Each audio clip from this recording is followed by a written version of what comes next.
सबसे पहले तो हमारा और हमारी टीम का शानदार और ऊष्मापूर्ण स्वागत करने के लिए मैं हृदय से आपका बहुत बहुत आभार व्यक्त करता हूं।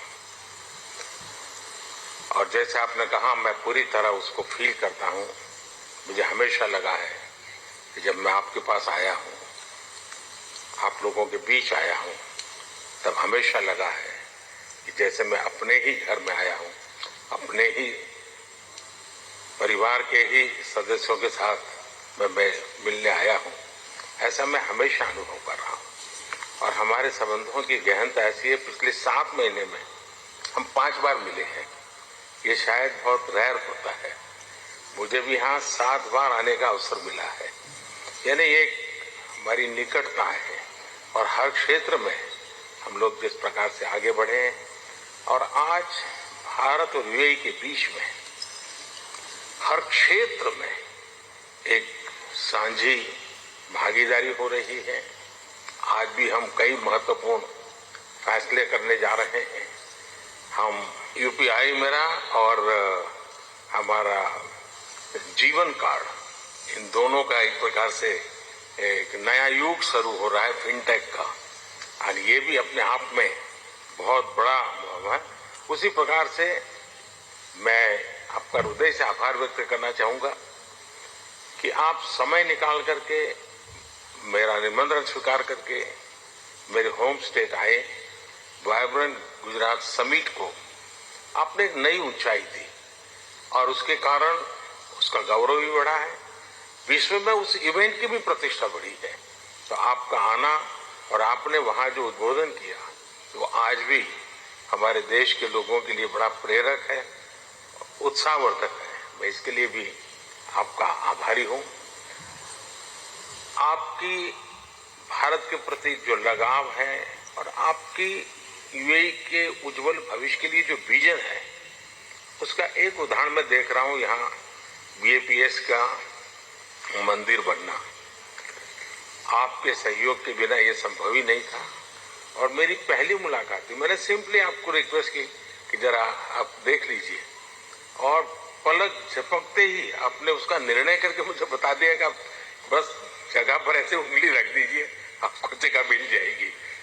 शायद इतना विश्वास, इतना प्यार अपने आप में एक बहुत ही अनोखे संबंधों की ये शक्ति को दर्शाता है।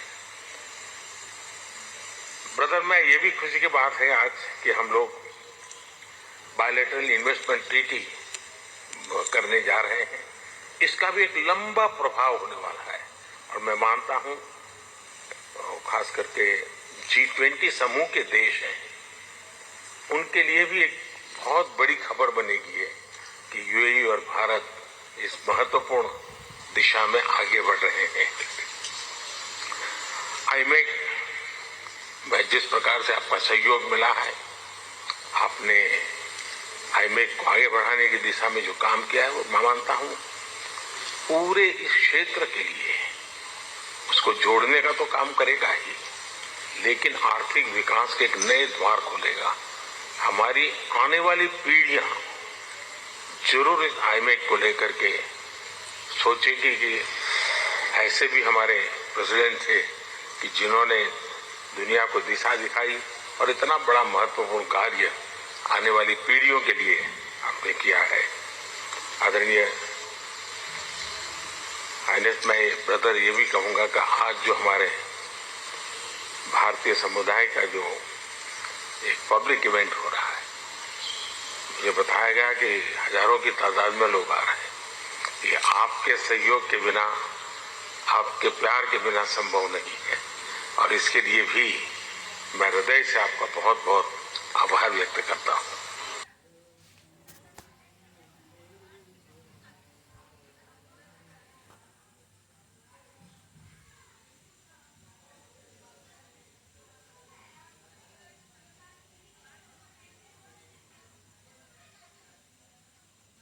पहले की और निश्चित तौर से कई क्षेत्रों में ये समझौते हुए हैं।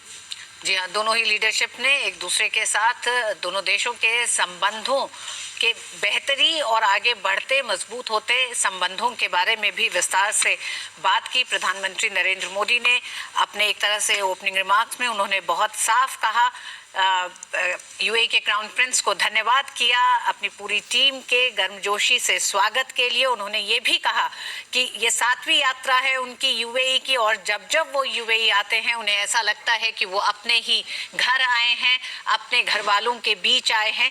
तो ये एक तरह से दिखाता है भारत और यूएई के संबंधों को और व्यक्तिगत संबंधों को भी, प्रधानमंत्री और क्राउन प्रिंस के अरेंज। बिल्कुल, और निश्चित तौर से उन्होंने कहा कि ये 7 महीने में हमारी 5वीं मुलाकात है। ये बड़ा सुखद संयोग है और आमतौर पे ऐसा कई बार नहीं होता। उन्होंने कहा कि ये मेरी 7वीं यात्रा है और अपने घर आया हूं ऐसा महसूस हो रहा, अपने परिवार वालों के सदस्यों से मिलने के लिए आया हूं ऐसा महसूस हो रहा। कई बार उन्होंने क्राउन प्रिंस को एक तरीके से उन्होंने राष्ट्रपति जो यूएई के हैं उनको उन्होंने साफ तौर पे कहा कि ब्रदर, यानी भाई, मतलब एक भाई के तरीके से संबोधन करना।